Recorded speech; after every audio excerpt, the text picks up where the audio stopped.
This is a tutorial on the extension form. So we're in the Open Home form editor. We have the extension document loaded in here, Form 107, and it's very simple. So we'll go through it together. This is the first extension we're doing in this transaction. The transaction property address populates automatically right here.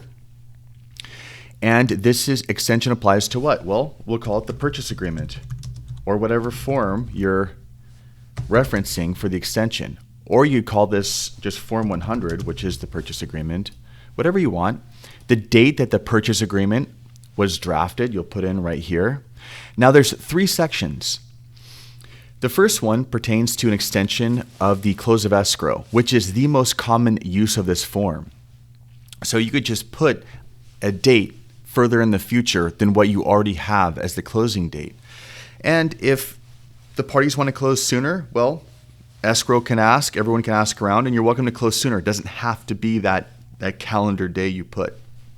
But you can put a date, or if you're extending a contingency period, you're going to indicate which contingency or which period is being extended, seller disclosure period, or if it's not one of these, you put whatever it is that you're extending right there.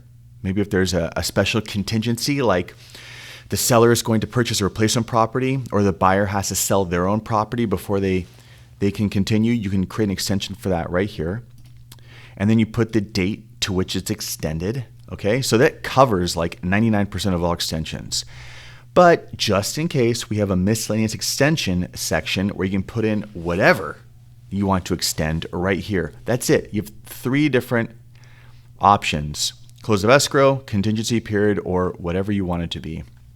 The parties sign down here and you're done. That's it. Now, if you're looking for the California Realtor extension form, that's a separate tutorial on a different channel, and I will link to it in the description.